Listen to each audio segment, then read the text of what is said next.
Ayan na, tapos na ako mamitas, nabot na ako ng alas 9:30 sa 6 na tudling. In-enjoy pa kasi natin kaya mabagal.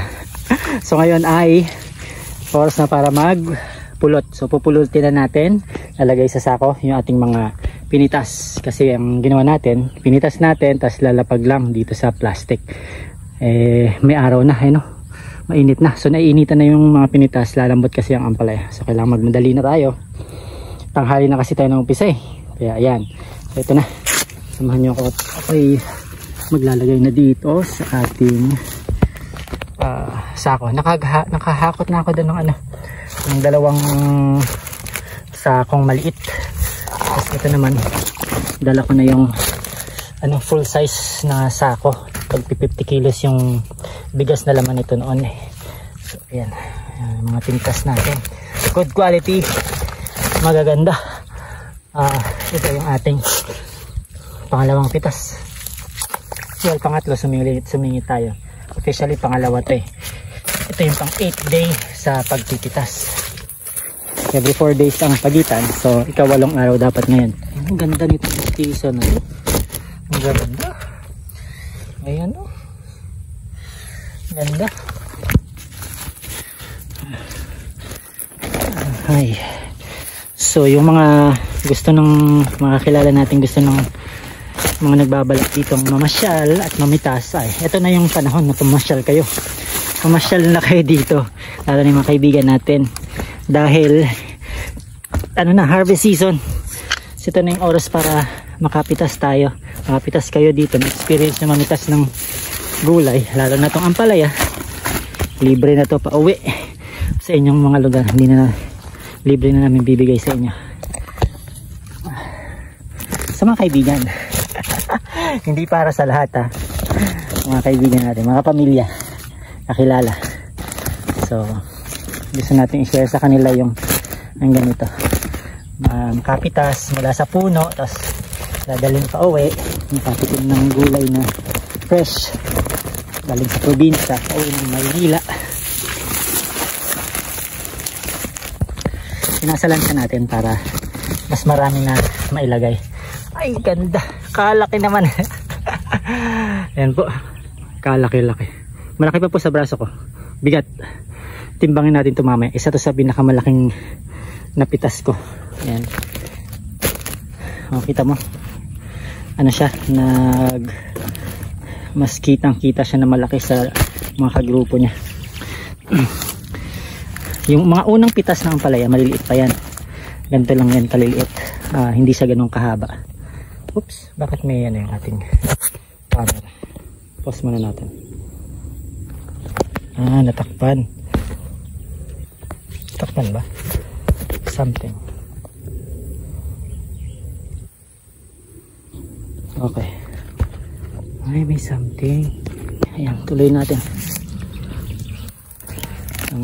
Kasunod ng gawain na to, tapos nating pulutin at isa ko ay magbuhat papunta dun sa kubo. Mabigat, siyempre. Lalo ngayon, medyo malayo na yung dadalhan natin dun na sa kubo. Mula dito na sa gitnang bahagi ng taniman. Ayun ayun yung kubo, malayo pa. Wala, maaraw na, kawawa naman yung ampalaya, nainitan na. Bibilisan ko na. Okay, sige, tuloy ko na lang, pakita ko na lang sa inyo mamaya yung yung gano'ng kadami mapipitas natin lahat. Ako lang mag-isa na mamitas kapag mga ganito, kaya pa na isang tao. Tsaka dapat mas maaga. Pasaway tayo kanina, maaga akong nagising 3:30, pero hindi ako umalis, nagtambay ako doon, nagse-cellphone, scroll, tumambay ako sa bahay. Nakaalis ako 6:30, halos magsi-7 na ako nag-umpisa pitas. Di mainit na, dapat alas 6, alas 5 pitas na, para yari ka na ng alas 7, tapos ka na pag ganito lang karami. Pag marami na kasi yung pitasin, pag peak, so umpisa ka ng 5, mayayari ka na mga 9, 10. Pag mga kalahating tonelada, 1 tonelada, at kailangan na ng makakasama, makakatulong. Sa ngayon, kaya pa. Ayan, kaya mag-isa. Hindi na tayo nag-hire ng ng tao. Tipid din. Kasi pag mag-hire ka pa, magkano pang lalabas ng pera. Kaya naman to eh. Sa ngayon, kaya pa. Ayan, ang dami dito. So halos makaisang sako na ako. Wala pa ako sa kalahati ng tudling na to. Tapos meron pa tayong dalawang tudling. Isang tudling yung natatapos. Ito yung pangalawa tinatapos. Ito yung pangalawang pinupulot ko.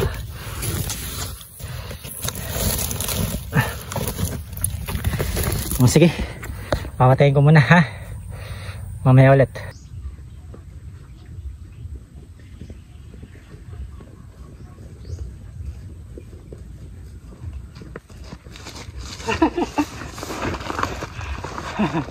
Malapit lang. Malapit at magaan. Okay. Malapit at magaan. So ayun yung pinanggalingan natin. Saan na ba? Yun. Doon. Doon tayo. Meron pang dalawang sako na lang. Ito yung aray. Ito yung dala ko ngayon. Tapos ito yung mga nakakot ka na. So isang full na sako. Tapos dalawang tag 15 kilos. So 30. So mga 20. So mga 50 kilos na yan.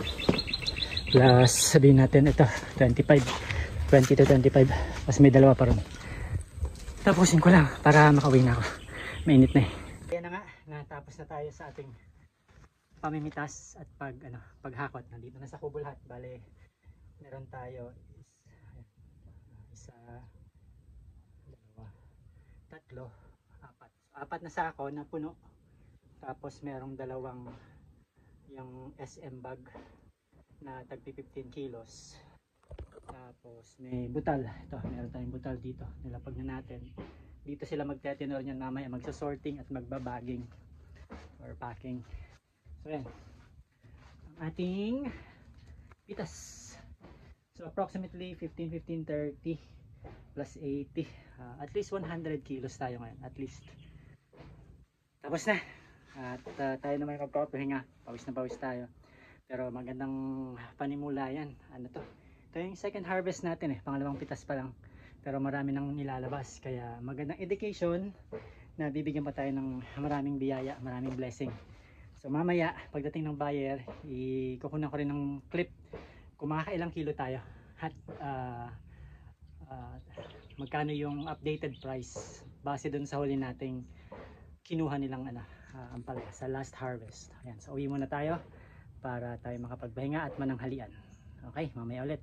Kaya na nga, natapos na tayo sa ating pamimitas at paghakot. Nandito na sa kubo lahat. Bale, meron tayo isa, dalawa, tatlo, apat. Apat na sako na puno. Tapos merong dalawang yung SM bag na tagpi 15 kilos.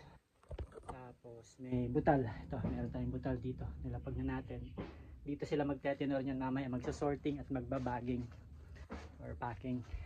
So yan. Ang ating pitas. So approximately 15-30 plus 80. At least 100 kilos tayo ngayon. At least. Tapos na. At tayo naman magpapahinga. Pawis na pawis tayo. Pero magandang panimula yan. Ano to? Ito yung second harvest natin eh. Pangalawang pitas pa lang. Pero marami nang nilalabas. Kaya magandang education na bibigyan pa tayo ng maraming biyaya, maraming blessing. So mamaya, pagdating ng buyer, ikukunan ko rin ng clip kung makakailang kilo tayo. At